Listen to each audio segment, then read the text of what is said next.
ہم اتنا ڈرتے کیوں ہیں؟ نیا ڈنر سیٹ خریدا ہے تو کھانا پرانے میں کیوں کھایا جائے؟ نئے کپڑے سلوائے ہیں تو انہیں عام حالات میں پہننے میں کیا مذائقہ ہے؟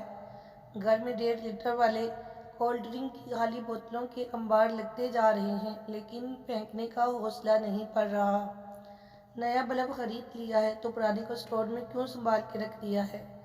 باتھ روم میں نیا شیونگ ریزر موجود ہے تو پرانے 15 ریزر کا انبار کیوں لگا رکھا ہے؟ 500 روپے والا لائٹر خرید ہی لیا ہے تو اسے استعمال کیوں نہیں کرتے؟ نئی بیڈ شیٹ کیوں سوٹ کیس میں پڑی پڑی پرانی ہو جاتی ہے؟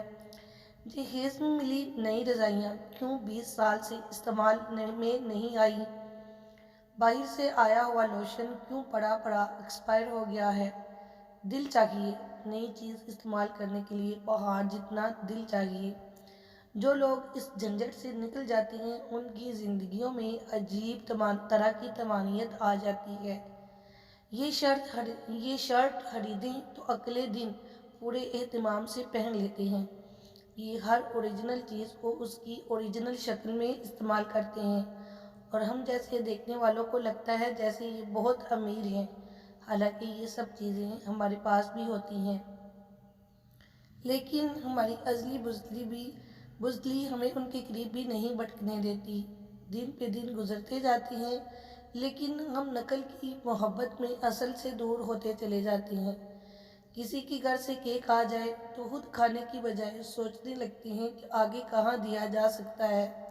ہر وہ کیک جس پر لگی ٹیپ تھوڑی سی اکھڑی ہوئی ہو اس بات کا ثبوت ہے کہ اہل خانہ نے ڈبہ کھول کر چیک کیا ہے اور پھر اپنی کمال مہارت سے اسے دوبارہ پہلے والی حالت میں جوڑنے کی ناکام کوشش کی ہے۔ پتہ نہیں کیوں ہم میں سے اکثر کو ایسا کیوں لگتا ہے کہ اچھی چیز ہمارے لیے نہیں ہو سکتی۔ اور تو اور ہم بچے سے جوان ہو گئے مگر اپنے ناپ کے کپڑے اور جوتے نصیب نہ ہوئے۔ جوتا احتیاطاً 1-2 نمبر بڑھا لیا جاتا، لاکھ پہن کر رو کر بھی دکھایا کہ دیکھو اماں میری ایڑی تو اس جوتے کی کمر تک جا رہی ہے، مگر ایک ہی جواب کہ پاؤں بڑھ رہا ہے، اگلے سال بوڑھا ہو جائے گا، اور قسم سے اگلا سال آیا بھی نہ ہوتا اور جوتا لیرو لیر ہو جاتا۔ کپڑے ہمیشہ ایک بالشت بڑے رکھوانے ہیں تاکہ اگلے سال چھوٹے بھائی کو بھی پورے ہو جائیں۔ ہم ساری زندگی اچھے لباس کے میلا ہونے کے ڈر سے جیتے ہیں اور پھر ایک دن دودھ کی طرح اجلا لباس پہن کر مٹی میں اتر جاتے ہیں۔ خوش رہیے اور خوشیاں بانٹیے۔